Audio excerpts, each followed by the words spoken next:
This is Nick. This is Jack. And this is Snacks Daily. It is Tuesday, T-Boy Tuesday, August 3rd. Weird to say August. You know, I just realized we're in a niche group, Nick. We are. Freshman year college roommates who became podcast co-hosts. It's a small niche. Jack, there's no Venn diagram for this, man. We're the only Venn in that diagram. All right, Nick, what happened to stocks yesterday? The Dow down 97 points. What happened to the medal count yesterday? Athletes from Russia have 50. China has 62. United States, 64, baby. Okay, you know what? Japan is punching above their weight. They have the third most gold medals. But today's pod is actually the best one yet. Jack, what's our first story? DraftKings is planning their own sports bars so that you can bet while you hoove chicken wings. DraftKings is hedging its bets, literally. Our second story, congratulations to Reese Witherspoon, who just sold her movie studio for a reported $900 million. The schmovie streamers, they want the streaming bucks of Reese's famous book club. Third and final story, Square just made their biggest acquisition ever. Jack, they're adding the Gen Z credit card to the Square wallet. Not too shabby. But snackers, quick T-Boy Tuesday trivia before we hit those three wonderful stories. This actually comes from Conrad's son from lovely Los Angeles. We promoted it to the intro from a snack fact. We noticed there's a lot of international athletes competing in Tokyo. Yeah, ipso facto, a lot of flags also in Tokyo these days. Sometimes it feels like it's just fabric flags out there on the playing field, not people. I don't know, Jack, is that a human being doing the pole vault or is that like a 3-foot cloth? I don't know. Now,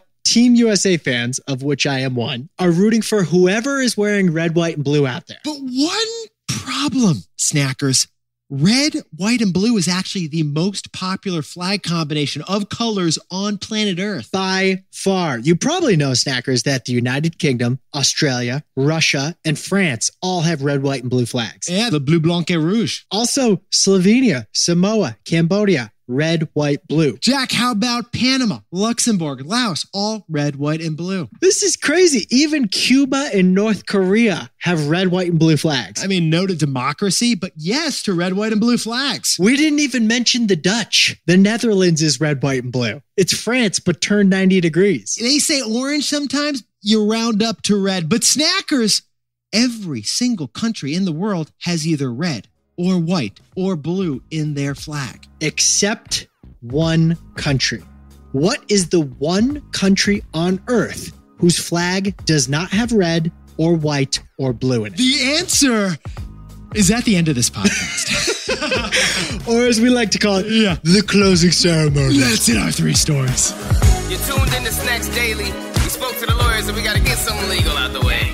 The snacks you're about to hear ain't food, it's ear candy. They don't reflect the views of the Robin Hood family. It's all informational, just so you know. We're not recommending any securities. Nope. It's not a research report or investment advice. Not an offer or sale of a security. Right. Snacks is digestible, business news for you. Robin Hood Financial, LLC, member FINRA/SIPC.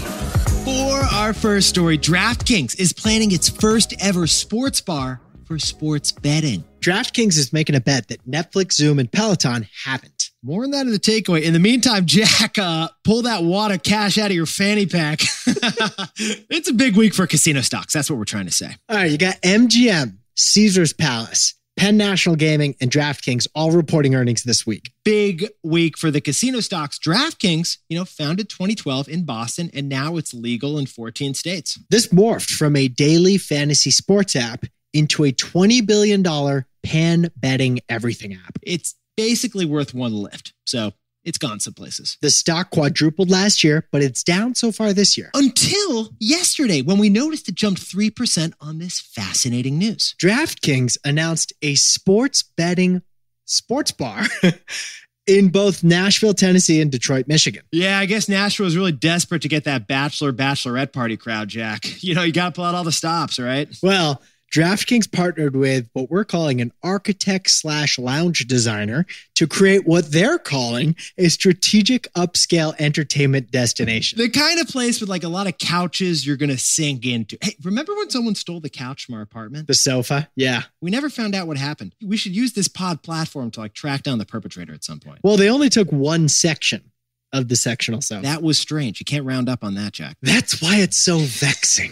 Now, the key elements of this new sports betting bar is that it's like a casino. You got food and drinks and entertainment. Right, but no crap tables and no slot machines. The only gambling that can happen there is the gambling that happens on your phone's app. So in many ways, it'll look and feel just like a casino, except all the casino-y stuff is happening in your phone. Now, this still has to be approved by Tennessee and Michigan regulators. Yeah, it does. But it would be a sports bar owned and run by a sports betting company with a betting theme. And that means there are going to be a lot of TVs, like more screens than a NASA control center. So you can put money on the Giants-Packers game and free refills. I'm going to need a whole lot more Dr. Pepper if you're going to keep me here. Keep them coming. So you order a $13 burger with truffle fries. You got 43 different screens to watch 43 games with your 12 buddies, and you're all sitting on a sweet spot on a big sofa.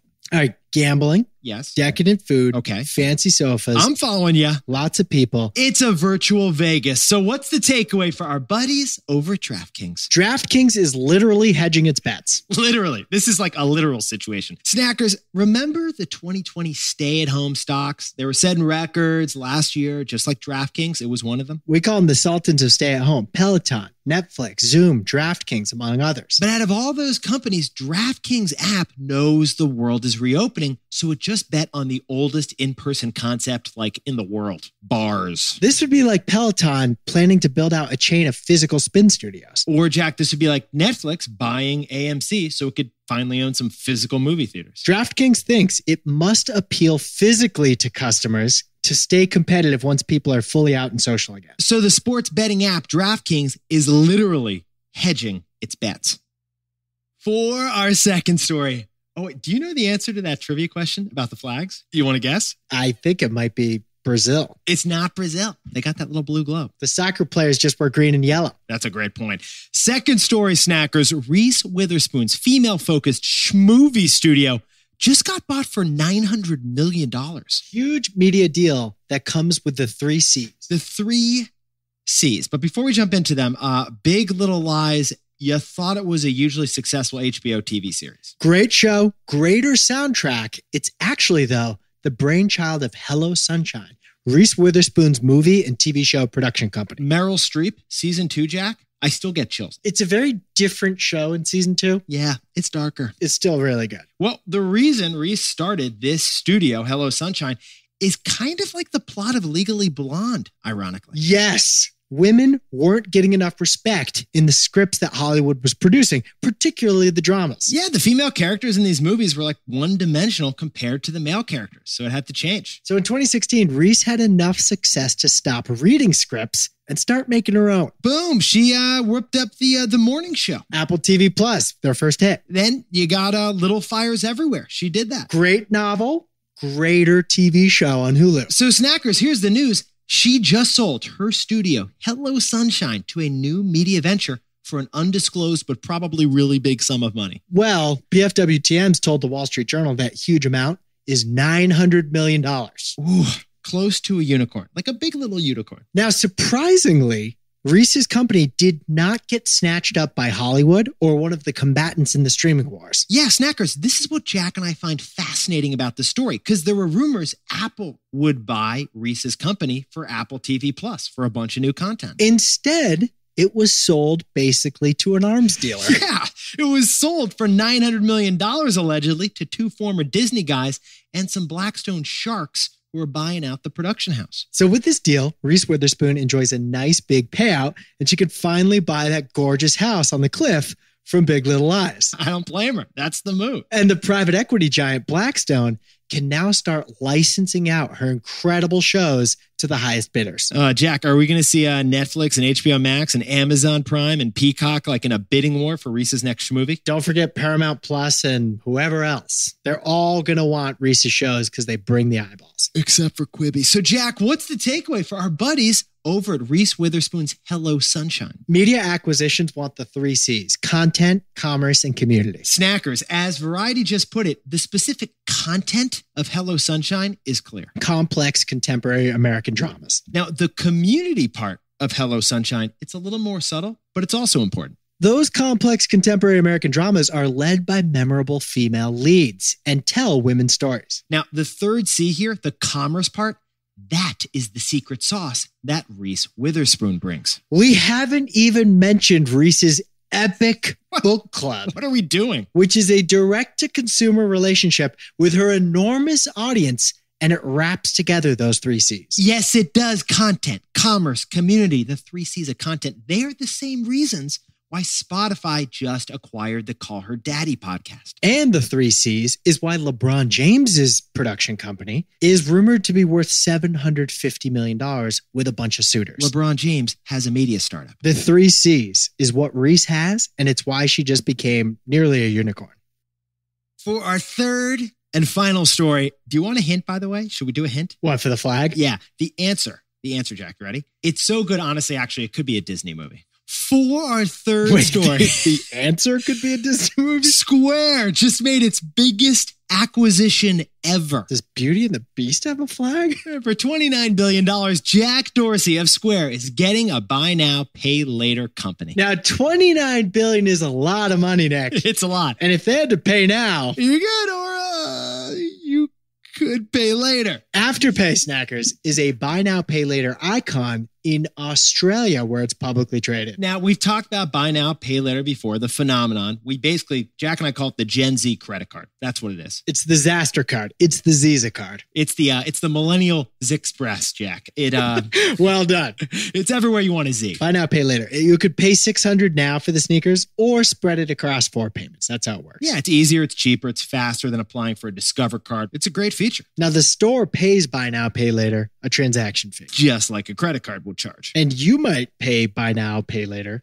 through interest or a late fee. Just like a credit card may charge. So it really is like a Gen Z credit card. But it's like 1 click instead of a phone call. In the meantime, Jack and I jumped in Snack Style. We noticed that buy now, pay later is like the hottest fintech sector these days. There's corporate musical chairs going on to try to snatch up the buy now, pay later firms out there. You got a buy now, pay later FOMO thing. Jack, PayPal launched its own buy now, pay later just last year. Apple and Goldman Sachs are working on their own for the Apple Card. Klarna, the buy now, pay later app, is Europe's most valuable startup. And Affirm recently IPO'd here in the US. Well, what do you know? Square stock jumped 10% yesterday. They did report earnings, but they also announced this deal. Square paid 30% more than Afterpay stock was trading last week because they want Gen Z's favorite payment option. So, Jack, what's the takeaway for our buddies over at Square? Most companies want the buy now part. Square wants the pay later too. Snackers, Klarna, Affirm, PayPal, they are all baked into so many e-commerce sites because they get you to buy. They get you to buy now. Credit boosts sales. It always has. Well, once Square sticks this new buy now, pay later tech into its software, merchants are going to love that buy now feature too, that you actually click to confirm your order. But the beauty in this deal is the pay later part. Yes. That's where Square's Cash App comes in. Snackers, Square's buy now, pay later will nudge you to do the pay later part using Cash App, which Square owns. So then Cash App isn't just paying back Jalissa for brunch. No, it's not. Cash App could be an account you depend on for quarterly payments on that new TV you bought. So the pay later part is the Cash App part, and that is how this deal is different. They want the pay later too. Jack, can you whip up the takeaways for us over there? Buffalo Wild Wings is not happy about DraftKings sports bars. It's hedging its bet literally on its betting app. Reese Witherspoon turned her movie-making talents into $900 million in just 5 years. She's got a schmovie empire because it includes the 3 C's. Square just joined the buy now, pay later frenzy by acquiring Afterpay. Yeah, everyone does the buy now, but Square wants to pay later now. That just messed with me. Yeah, Dan, we should take a pause. Now, time for our snack fact of the day, which is actually the answer to our trivia question from the intro. This one from Conrad Sun from lovely Los Angeles. Jack, the question? The one flag that has no red, no white, or no blue? Right. On planet Earth. I think it's going to be like the Vatican City or something. It's not what you think. The answer is Jamaica. And the hint was Cool Runnings, the Disney movie about Jamaica. Oh, the Disney movie. Yeah, that was it. Can you tell me what the flag looks like? I can't picture. Oh, yeah. The Jamaica flag has got green. It's got yellow and black. Oh, and it's got like the of course. cross. There you go. There you go. I'm picturing Usain Bolt right now. Snackers, you look fantastic today. We can't wait to do this with you tomorrow. See you then.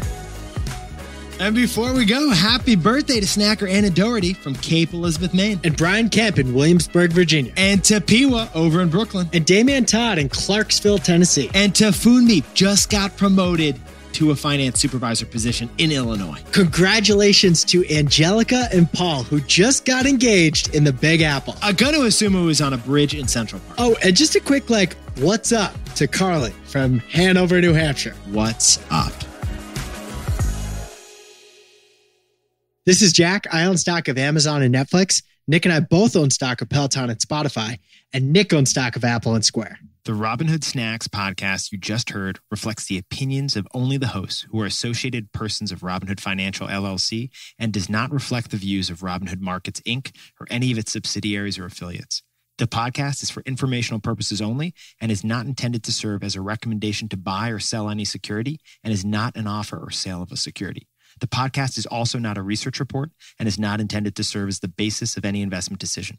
Robinhood Financial LLC, member FINRA, SIPC. Does Beauty and the Beast have a flag?